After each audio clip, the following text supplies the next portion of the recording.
ஒன்றாம் வகுப்பு சாரங்கி பாட்டு 1 17வது பாடம். இது ஒரு கவிதா.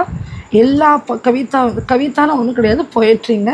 படித்து பிள்ளைங்க ப்ராக்டிஸ் ஆகிட்டாங்கன்னா நல்லா படிக்க ஆரம்பிச்சிருவாங்க. அதுக்கு தான் ஹவானா காற்று, தென்றல் கூட வச்சுக்கலாம். காற்று வேகமாக வந்தால் காற்றுல தான்.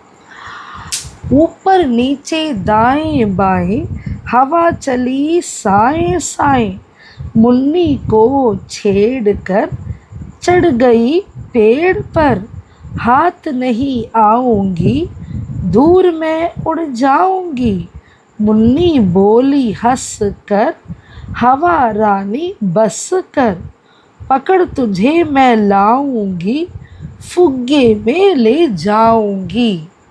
இதை எழுதுனவங்க யாருன்னா சிவச்சரண் சரோஹான்றவங்க. இந்த போயமோட explanation line by line Tamil மீனிங்கோட எக்ஸ்பிளேஷனோட அடுத்த வீடியோவில் வரும். நன்றி, வணக்கம்.